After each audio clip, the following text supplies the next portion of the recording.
Hello, hi, welcome all the competitive various and would be teachers. This is your Kiran Kodumuru. Yes, మరి ఒకేసారి అనేక నోటిఫికేషన్లు రావడం జరుగుతూ ఉంటుంది గవర్నమెంట్ నుండి. మరి అభ్యర్థులు చాలా కన్ఫ్యూజన్లో ఉంటున్నారు. దీనికి ప్రిపేర్ కావాలా, దానికి ప్రిపేర్ కావాలా, దేనికి ప్రిపేర్ కావాలి. సో రకరకాల వ్యక్తులు రకరకాలుగా చెప్తూ ఉంటారు. సో మీ ఫ్రెండ్ ఒక దానికి ప్రిపేర్ అవుతుంటారు, తను వచ్చి అడ్వైస్ చేస్తూ ఉంటాడు. సో దీనికి ప్రిపేర్ అయితే బాగుంటుందని మీ మనసు ఒకటి చెప్తుంటుంది. సో ఏంటి అసలు ఇన్ని నోటిఫికేషన్స్లో దేనికి ప్రిపేర్ కావాలి.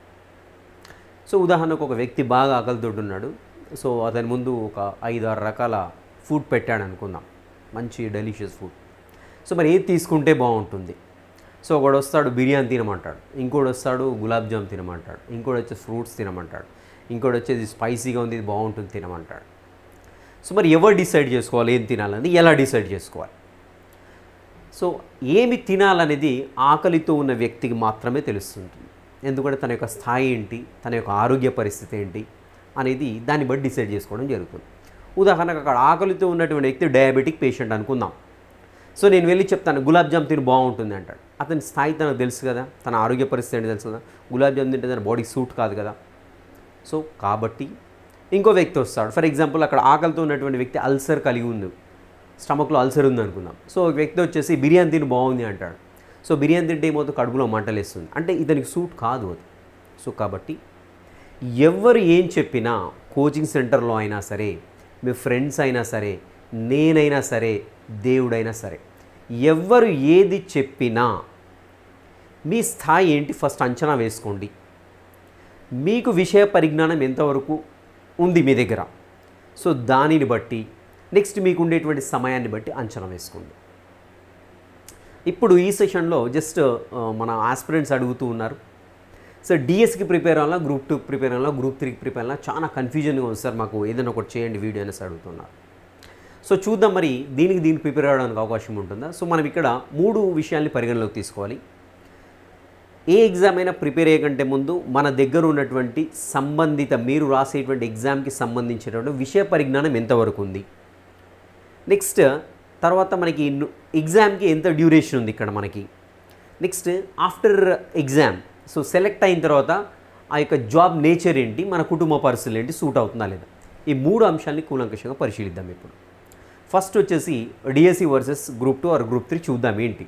సో ప్రిపేర్ కావడానికి అవకాశం ఉందా రెండింటికి, లేదంటే ఒకటే దానికి ప్రిపేర్ కావాలన్నా, ఎలా డిసైడ్ చేసుకోవాలి దీన్ని ఫస్ట్. సో ఫస్ట్ ఈ డిఎస్సి లేదంటే టీఆర్టీ అదేవిధంగా గ్రూప్ 2 లేదంటే గ్రూప్ 3 ఏదైతే ఉందో వీటి యొక్క సిలబస్ని పరిశీలించినట్లయితే ఎక్కడ కూడా మ్యాచ్ కాదు మనకి. సో ఒక్క కాడ ఏంటంటే మనకి ఈ జీకే అండ్ కరెంట్ అఫైర్స్ ఏదైతే ఉందో సో మేబీ కొంతవరకు ఇక్కడ యూజ్ అవ్వడానికి ఛాన్స్ ఉంది గ్రూప్ 2లో. సో ఒకసారి సిలబస్ని అయితే పరిశీలిద్దాం. సో డిఎస్సి చూడండి, ఇక్కడ మనకి పర్స్పెక్టివ్ ఇన్ ఎడ్యుకేషన్ ఉంటుంది, జీకే అండ్ కరెంట్ అఫైర్స్ ఉంటుంది, కాంటెంట్ ఉంటుంది, మెథడాలజీ ఉంటుంది. సో వెరాజ్ గ్రూప్ 3 కానివ్వండి, గ్రూప్ 2 కానివ్వండి, గ్రూప్ 1 కానివ్వండి, మనకి కంప్లీట్గా ఎంటైర్గా డిఫరెంట్ ట్రాక్ ఇది. ఇంకా సో ఇది డిఫరెంట్ ట్రాక్, ఇది డిఫరెంట్ ట్రాక్, ప్యారలల్గా ఉండబెట్టి పరిస్థితులు. ఎందుకంటే మనకి ఇక్కడ హిస్టరీ ఉంటుంది, సో ఇండియన్ హిస్టరీ కావచ్చు, తెలంగాణ హిస్టరీ కావచ్చు, తెలంగాణ మూవ్మెంట్ కావచ్చు, సో పాలిటీ ఉంటుంది, సో ఇండియాకి సంబంధించింది, అదేవిధంగా రకరకాల మనకి ఎకానమీ ఉంటుంది, సో ఇండియాకి సంబంధించి, తెలంగాణకు సంబంధించి, అదేవిధంగా తెలంగాణ మూవ్మెంట్, తెలంగాణ ట్రాన్స్ఫర్మేషన్, తెలంగాణ ఆవిర్భావం ఏంటి, ఇవన్నీ కూడా మనకి ఇక్కడ ఇలాంటి సిలబస్ అనేది మనకి గ్రూప్ 2 కానివ్వండి, గ్రూప్ 3లో కానీ ఉంటుంది. సో మరి రెండింటికి ప్రిపేర్ కావడం పాసిబులా. సో ఎప్పుడు పాసిబుల్ అయిందంటే మీకు ఆల్రెడీ రెండింటి గురించి సంబంధించిన విషయ పరిజ్ఞానం ఉండి మీకు డ్యూరేషన్ ఎక్కువగా ఉన్నప్పుడు రెండింటికి ప్రిపేర్ కావడానికి అవకాశం ఉంటుంది. సో మనకి టీఆర్టీ ఆర్ డిఎస్సి ఏంటంటే మనకి వితిన్ 4 or 5 months వచ్చేటువంటి అవకాశం అయితే మనకు క్లియర్గా కనపడుతుంది. సో కాబట్టి ఇక్కడ డిఎస్సికి దీనికి ఏమీ మ్యాచ్ కావట్లేదు సిలబస్. సో ఒకటి మాత్రం చెప్పేది ఏంటంటే సోషల్ అభ్యర్థులు ఎవరైతే ఉన్నారో డిఎస్సి రాసేవాళ్ళు వాళ్ళకు ఆల్రెడీ బేసిక్స్ ఉంటాయి, వాళ్ళు డిగ్రీ పీజీ అలా చేసి ఉంటారు. సో కాబట్టి ఈ సబ్జెక్ట్స్ అన్నీ వాళ్ళు ఆల్రెడీ వాళ్ళకి టచ్లో ఉండుంటాయి. సో అలా మనకి సోషల్ వాళ్ళకు ఒకటి అడ్వాంటేజెస్గా ఉంటుంది DSC and group 3 or group 2 prepare కావడానికి. సో గ్రూప్ 1 ఎంటైర్లీ డిఫరెంట్, అది పక్కా పెట్టండి. సో ఎందుకంటే ఇక్కడ మనకి ఆబ్జెక్టివ్ టైప్ ఉంటుంది కాబట్టి కొంతవరకు దీంట్లో సోషల్ వాళ్ళకు అవకాశం ఉంటుంది. And what about the rest of the subject teachers అంటే చూసినట్లయితే బయో సైన్స్ వాళ్ళైనా, మ్యాథ్స్ వాళ్ళైనా, ఫిజికల్ సైన్స్ వాళ్ళైనా, లాంగ్వేజ్ వాళ్ళైనా, ఇది డిఫరెంట్ ట్రాక్, నేను చెప్పేది ఒకటే. సో కాబట్టి మీరు దేనికైతే ప్రిపేర్ అవుతున్నారో ఫస్ట్ అది డిసైడ్ చేసుకోండి. నాకు ఆల్రెడీ దీని గురించి సంబంధించిన విషయ పరిజ్ఞానం ఉన్నది సార్, చాలా బాగా ఉన్నది, లేకుంటే ఒక 50%, 60% ఇంతకుముందు ఆల్రెడీ చదివినా, సో మళ్ళీ నేను చదవగలుగుతాను, ఒక 4 or 5 monthsలో నేను మొత్తం కూడా బ్రషప్ చేసుకుంటాను, రివిజన్స్ ఇవ్వగలుగుతాను అని కాన్ఫిడెన్స్ ఉన్న వాళ్ళకి ఇది ప్రిపేర్ కండి.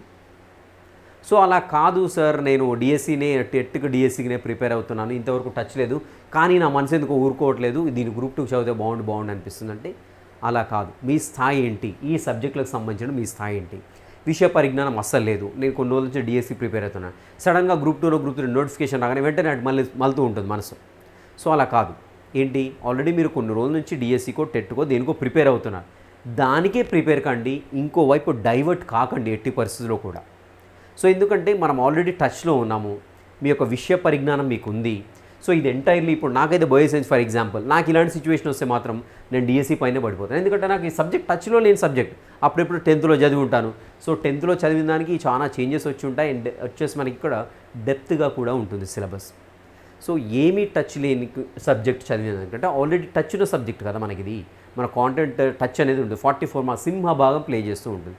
సో కాబట్టి ఇలా మనకి ఈ సబ్జెక్ట్స్ పైన అవగాహన లేనప్పుడు, దీని గురించిన అవగాహన చాలా తక్కువగా ఉన్నప్పుడు ఖచ్చితంగా డిఎస్సీకి ప్రిపేర్ కండి. సో నేనేం కాదు సార్, నాకు ఆల్రెడీ దీనిపైన అవగాహన ఉంది, మంచి పట్టు ఉందన్నప్పుడు ఇది వదిలిపెట్టేసి ఇదే పట్టుకోండి. అంతేకాని 2 పట్టుకున్నారనుకోండి ఇబ్బంది పడతారు, ఎందుకంటే 2 కూడా డిఫరెంట్ ట్రాక్స్, గుర్తుపెట్టుకోండి. సో అది గుర్తుపెట్టుకోండి. ఒకటే మీ యొక్క స్థాయి ఏంటి, దేనికి ప్రిపేర్ అవుతే బాగుంటుంది అనేది ఫస్ట్ అనాలిసిస్ చేసుకోండి. అనాలిసిస్ చేసుకొని ఇదా డిసైడ్ చేసుకోండి, మళ్ళీ ట్రాక్ చేంజ్ చేయకండి. అది ఇంకొక ఇష్యూ వచ్చేసి ఇక్కడ మనకి ఏంటంటే ఆఫ్టర్ జాబ్. సో మీరు జాబ్ వస్తే మామూలుగా డిఎస్సీ ఒకటి ఏంటంటే మీ లోకల్ పరిధిలో ఉంటారు, అండ్ ఇది వచ్చేసి మనకి మన లోకల్ పరిధిలో కాకుండా పక్క డిస్ట్రిక్ట్ కూడా వెళ్ళడానికి ఛాన్స్ ఉంది, ఎందుకంటే జోనల్ పోస్ట్ కాబట్టి మనకి పక్క డిస్ట్రిక్ట్లో కూడా వెళ్ళడానికి ఛాన్స్ ఉంది. ఒకవేళ మీరు ఒక ప్లేస్లో సెట్ అయిపోయారు, మీ ఫ్యామిలీ అంతా కూల్గా ఉంది, అక్కడ మొత్తం కూడా అడాప్ట్ అయిపోయారు, సో నెక్స్ట్ అది కూడా ఆలోచించండి, నేను కొత్త ప్లేస్కి పోయి అక్కడ ఉండగలుగుతానా.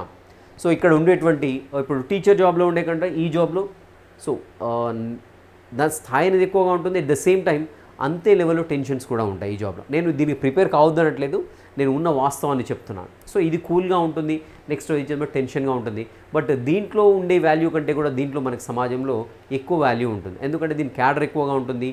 ఇక్కడ జాబ్ కొట్టామంటే ప్రజలకు ఎక్కువ అవసరాలు మనకు ఈ జాబ్లో ఉన్నప్పుడు మనతో ఎక్కువ డీలింగ్స్ కలిగి ఉంటారన్నమాట. సో కాబట్టి అల్టిమేట్గా ఇక్కడ క్యాడర్ ఎక్కువ ఉంటుంది, టెన్షన్స్ ఎక్కువగా ఉంటాయి. ఇక్కడ వచ్చేసి దీంతో కంపేర్ చేస్తే ఆల్మోస్ట్ సేమ్ క్యాడర్ ఉంటుంది, బట్ టెన్షన్స్ తక్కువగా ఉంటాయి. అది నేను టెన్షన్ ఫేస్ చేస్తాను సార్, నాకు అసలు టెన్షన్ ఫేస్ చేస్తే నాకు ఎక్కువ ఉంటుంది సార్ అన్నవాళ్ళు, సో ఆల్రెడీ సబ్జెక్ట్ ఉన్నవాళ్ళు దీనికి ప్రిపేర్ కండి, ట్రాక్ చేంజ్ చేయకండి. సో నేను ఎంత దూరం అయినా పోతే, ఎక్కడైనా అపాయింట్మెంట్ తీసుకుంటే, ఎక్కడైనా చేస్తాను అన్నప్పుడు డెఫినెట్గా దీనికి ప్రిపేర్ కండి. లేదు సార్ నాకు ఇదంతా హెడేక్ ఎందుకు, సో నాకు ఆల్రెడీ సబ్జెక్ట్ ఉంది, ఈ సబ్జెక్ట్ టచ్లో లేదు, సో కాబట్టి నేను డిఎస్సీకి ప్రిపేర్ అవుతాను వాళ్ళు, సో అదే ట్రాక్లో ఉండండి. ఇంకొకరు చెప్తే వినకండి, మీ అంతటా మీరు డిసైడ్ చేసుకోండి, ఫిక్స్ అయిపోండి, చేంజ్ చేయకండి ట్రాక్, రైట్. సో ఇలాంటి మరి కొన్ని వీడియోతో కంపారిజన్ చేద్దాం, కంపారిజన్ చేస్తూ మళ్ళీ కలుసుకుందాం. Meet in the next session, till the next session, have a great day.